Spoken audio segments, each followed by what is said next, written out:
Samajwadi party के विधानमंडल सत्र की बैठक हुई है। शीतकालीन सत्र कल से शुरू हो रहा है। तमाम विधायक हैं। अखिलेश यादव की प्रेस कॉन्फ्रेंस हुई है, अभी अभी खत्म हुई है। नसीम सोलंकी कानपुर से विधायक हैं। नसीम जी, क्या कुछ चर्चा हुई है, क्या कुछ मुद्दे आप लोग कल उठाने वाले हैं? जी, कप सिरप का मुद्दा है और काफ़ी मुद्दे हैं जो हमारे राष्ट्राध्यक्ष जी ने जैसा निर्देश दिया है, तो हमारे पार्टी के लोग मौके ब मौके अपनी बात रखेंगे सदर में। जी, क्या क्या प्रमुखता से आप लोग उठाने वाले हैं मुद्दा? एसआईआर को लेकर जैसा कि उन्होंने कहा है, कोडीन को लेकर कहा है। जी, मेन और जो अहम मुद्दा इस समय कोडीन का है और एसआईआर को लेकर है। लोगों को जागरूक भी करना है और उस पर काम भी करना है। हम लोग भी अपने क्षेत्रों में कर रहे हैं, पर इसको सदन के माध्यम से भी रखा जाएगा अपनी बात। भाजपा की तरफ से वंदे मातरम की बात हो रही है, जैसा कि लोकसभा में मुद्दा उठाया गया, इस बार विधानसभा में भी उठाने वाले हैं। क्या उसका कुछ जवाब आप लोगों ने ढूंढा है?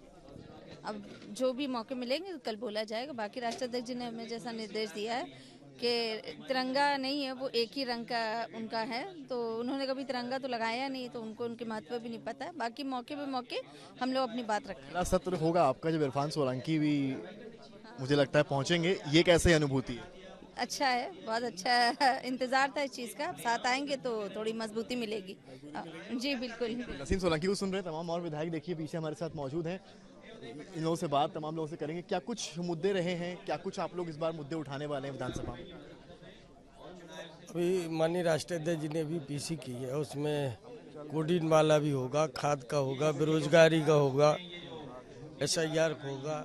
बहुत सारे मुद्दे हैं जिन पे आक्रामक रूप से हम लोग सदन में जनता की आवाज़ को रखेंगे और उस पर बहस करें। बजट के भी सोमवार को बजट पेश होना है, उसको लेकर क्या प्लानिंग?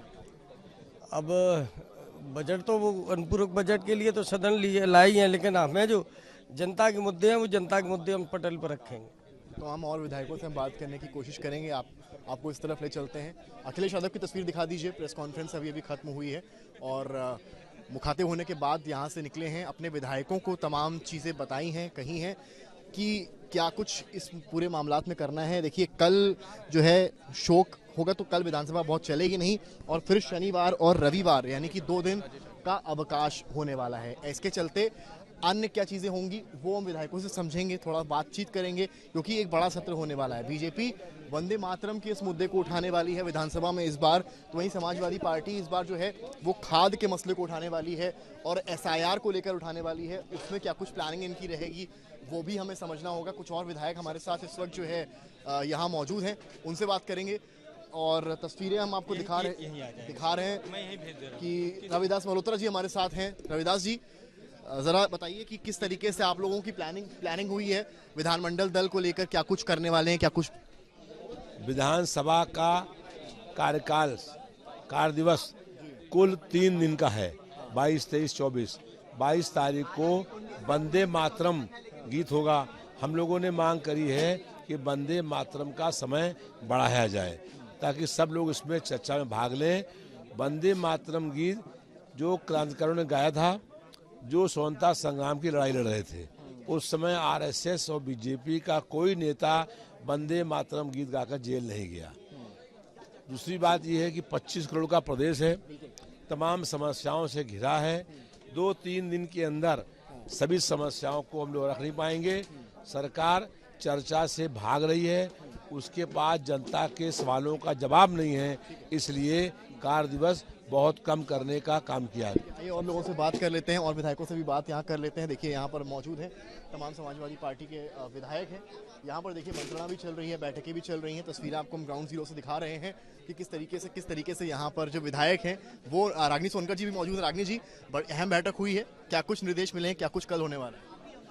देखिए, जिस तरीके से उत्तर प्रदेश की जो स्थिति है, सरकार बद से बदतर करती चली जा रही है, तो विधानसभा में पूरा प्रयास करेगी विपक्ष की जनता की मूलभूत सुविधाओं को लेकर के आवाज़ उठाए।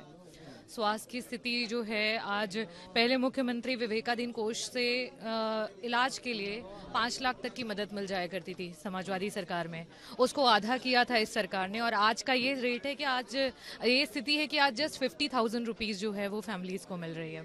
साथ ही साथ जो जहर जो है वो जनता के बीच बेचा गया, जिसकी वजह से हमारे बच्चों की जान गई, हमारे जो वृद्ध हैं उनकी जान गई। सरकार का उस पर कोई इनिशिएटिव नहीं रहा, कोई बड़ा ठोस कदम नहीं रहा। उसको लेकर के भी चर्चा हुई।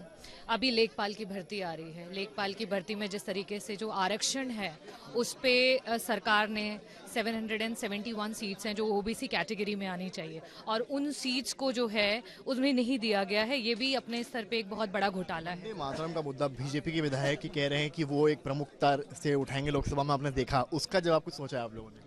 देखिए, पूरे देश ने पार्लियामेंट में जो है वंदे मातरम पे चर्चा सुनी, पक्ष की भी और विपक्ष की भी।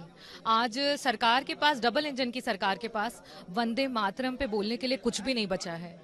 इस धरती की जो हम वंदना करते हैं, धरती की वंदना करने के लिए माँ का सबसे अहम हिस्सा, अहम अंग उसका बच्चा होता है।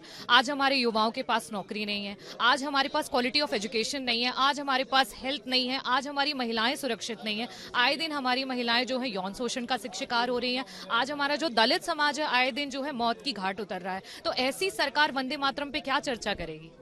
बात करने के लिए रागिनी जी को सुन रहे थे आप, और आपको तस्वीरें दिखा रहे हैं यहाँ से जो बैठक खत्म हुई है। बड़ी बातें निकलकर सामने आई हैं, तमाम विधायक यहाँ पर मौजूद रहे और उन विधायकों के साथ अखिलेश यादव ने उनको एक मैसेज दिया है। कुल मिलाकर ये कहने का प्रयास है कि खाद का मुद्दा, SIR का मुद्दा, वीरेंद्र यादव जी से भी एक सवाल जल्दी से ले लेते हैं। आपके क्षेत्र में भी तमाम खाद की समस्याएं हैं, क्या मुद्दा रहेगा? क्योंकि देखिए वंदे मातरम को लेकर बीजेपी अलर्ट है और संडे हालांकि उनकी बैठक होगी, आप लोग कैसे जवाब ढूंढेंगे इन सारी चीज़ों का? देखिए, सबसे बड़ा मुद्दा किसानों का है। खाद नहीं मिल रही है, लाइन में लग करके किसानों के एक एक बोरी कभी खाद मिल रही, कभी नहीं मिल रही है। और जो धान के क्रय केंद्र है उस पर भी धान के जो है खाद नहीं, वो खरीदारी नहीं हो रही। तो सबसे बड़ी समस्या है कि ये SIR जैसे जो बड़े मुद्दे हैं इस पर जो है माननीय राष्ट्रीय अध्यक्ष जी का आपने बयान सुना ही होगा। निश्चित रूप से हम लोगों का वोट काटने का प्रयास जो है कर रहे हैं, लेकिन हम लोग भी उस पर अलर्ट हैं कि कहीं न कहीं हम अपने वोटों को बचाने का काम करेंगे। तो आपने सुना तमाम समाजवादी पार्टी विधायकों को जो कुल मिलाकर संदेश दे रहे हैं, बता रहे हैं कि क्या क्या मुद्दे उठाने वाले हैं। बीजेपी वंदे मातरम को लेकर तैयारी कर रही है, तो वहीं समाजवादी पार्टी खाद, SIR जैसे मुद्दे उठाएगी और सवाल करेगी। कैमरामैन संजय के साथ समर्थ श्रीवास्तव, लखनऊ आज तक। गर्मियों की छुट्टी होने वाली थी, मेरे पापा आने वाले थे, तो हम लोग सभी खुश थे। तो मैं एक बेड पे चढ़ के डांस कर रहा था, लेकिन वो पहले ही आ गए। फ्रीज तो मैं उस समय तो कंटिन्यू नहीं कर सकता था, तो फ्रीज फ्रेम टाइप का हो गया। कसम पैदा कर